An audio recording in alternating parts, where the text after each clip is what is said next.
Dernièrement, comme c'est le printemps, on faisait du ménage, justement le ménage du printemps, et je suis tombé sur ceci. Ce sont des bulbes de fleurs. Et ce qui a capté mon attention, c'est qu'est-ce qui est écrit sur l'emballage. Puis ça m'a fait penser à toi, mon frère, ma soeur. Ça dit sur l'emballage que ces bulbes de fleurs sont spectaculaires, autant dans un jardin qu'en bouquet, éblouissantes et merveilleusement parfumées. Ce sont des fleurs uniques, tout comme toi d'ailleurs. Sauf que, tant que ces bulbes demeurent dans leur emballage, leur potentiel prometteur demeure quand même inexploité. Alors, si, comme un des premiers versets de la Bible, la parole de Dieu dit dans Genèse 1, 26, puis Dieu dit, faisons l'homme à notre image. Alors, ma question pour toi, puis c'est le titre de mon message aujourd'hui, es-tu encore dans ton emballage? Est-ce que tu exprimes pleinement le potentiel que Dieu a mis en toi? Et qu'est-ce qui fait qu'on reste encore dans notre emballage? Autant les chrétiens et les chrétiennes. Qu'est-ce qui fait qu'on n'exprime pas notre potentiel? Ce que j'ai réalisé avec le temps, c'est les histoires qu'on se raconte. C'est qu'on ne s'imagine pas adéquat. On oublie. Souvent, on va croire en Dieu, mais on ne croit pas Dieu. Et souvent, je le vois, ça. Alors, ce que j'ai réalisé, et c'est mon premier point que je veux te parler aujourd'hui dans mon message, c'est que souvent, on se raconte des histoires avec la perfection. On s'imagine qu'on a besoin pour marcher, pour croître spirituellement, qu'on a besoin de la perfection. Et pourtant, ce que j'ai réalisé avec le temps, c'est que Dieu ne sera jamais désappointé par celui qui l'a appointé. Dieu va jamais se dire avoir su. Dieu va jamais se dire j'aurais dû mieux faire mes recherches sur ce gars-là, sur cette fille-là. Dieu il va jamais se dire j'aurais dû faire ma due diligence comme faut puis ne pas le mettre dans ce ministère-là. Parce que Dieu te connaît déjà, il te connaissait même avant même que tu sois né. D'ailleurs, quand on regarde, on revient dans la parole de Dieu, dans 1 Samuel, le chapitre 1 Samuel, le chapitre 16, le verset 7, l'Éternel dit à Samuel, ne prends point garde à son apparence et à la hauteur de sa taille parce que je l'ai rejeté. L'Éternel ne considère pas ce que l'homme considère. L'homme regarde à ce qui frappe les yeux, c'est pour ça qu'on recherche la perfection, mais l'Éternel, lui, regarde au cœur. Alors, tu n'as pas besoin d'être parfait. Puis souvent, on cherche à être parfait parce qu'on a peur d'échouer. Puis souvent, on a peur d'échouer, puis c'est ce qui m'amène à mon deuxième point. On a peur d'échouer parce que c'est pas de l'échec qu'on a peur, mais on a peur de ce que les autres vont penser. Et ce qui m'amène à te parler de dépendance à l'approbation.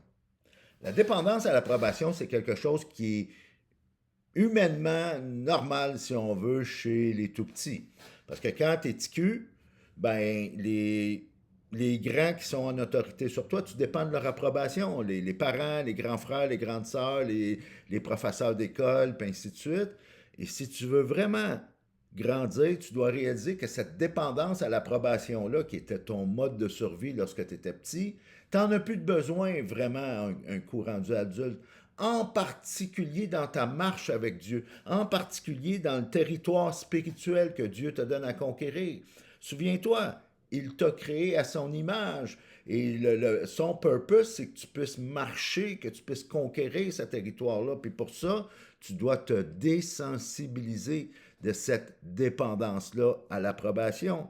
D'ailleurs, Paul l'avait compris. Puis quand on regarde dans les Écritures, dans Galates, le chapitre 1 et le verset 10, Paul dit, et maintenant, est-ce la faveur des hommes que je désire ou celle de Dieu? Alors, c'est à qui tu veux plaire dans le fond, là? Est-ce que je cherche à plaire aux hommes? Parce que si je plaisais encore aux hommes, je ne serais pas serviteur de Christ. Alors, laisse faire la perfection. Laisse faire, parce que Dieu, il t'a pas créé parfait, il t'a créé parfaitement imparfait. Pourquoi? Parce qu'il veut que tu aies besoin de lui. Tu sais, Dieu n'avait pas besoin de toi pour être Dieu. S'il t'a créé, c'est parce qu'il voulait être en relation avec toi, puis il voulait que tu aies besoin de lui. Il voulait que les projets, les ministères, la croissance spirituelle dépend d'une collaboration avec le Saint-Esprit, avec Dieu, avec ton Créateur, pour que tu puisses justement marcher et avoir besoin de lui, marcher en collaboration avec lui. Il ne cherche pas la perfection. Puis pour que tu puisses te détacher de cette perfection-là et sortir enfin de ton emballage, ben, tu dois laisser faire l'approbation des autres. Parce que dis-toi une chose, tu l'as déjà entendu, puis je pense que c'est important que je le répète ici, on est sauvé pas par nos œuvres, on est sauvé par la grâce. Alors, tu peux chercher à bien faire, tu peux chercher à te sanctifier, tu peux chercher à marcher selon la volonté de Dieu. Toutefois, tu n'atteindras jamais la perfection. Parce que dis-toi une chose, dans Éphésiens, le chapitre 2, les versets 8 et 9, c'est par la grâce que vous êtes sauvés, par le moyen de la foi. Puis ça vient même pas de vous, c'est un cadeau. On ne le mérite pas, c'est le don de Dieu. Alors, ce n'est point par les œuvres, donc tu n'as pas à chercher à la perfection, tu n'as pas à chercher à plaire aux autres. C'est juste à Dieu que tu dois chercher à plaire à ton Créateur. Alors, ce n'est point par les œuvres, afin que personne ne se glorifie. Alors, quand tu vas enfin sortir de ton emballage, quand tu vas enfin réaliser que tu n'as pas besoin d'être parfait, puis que tu n'as pas besoin de plaire aux autres, ben c'est là que tu vas pouvoir faire ce que Jésus nous demande de faire dans Matthieu. Matthieu, le chapitre 5, le verset 16, que votre lumière luise ainsi devant les hommes, afin qu'ils voient vos bonnes œuvres et qu'ils glorifient votre Père qui est dans les cieux. Mon frère, ma soeur, quand tu enfin réalises tout le potentiel que Dieu a mis en toi, quand tu réalises que tout comme ces bulbes de fleurs, tu as ce potentiel-là d'être spectaculaire, d'être éblouissant, éblouissante, merveilleusement parfumé, puis d'être unique. Parce que Dieu t'a créé unique.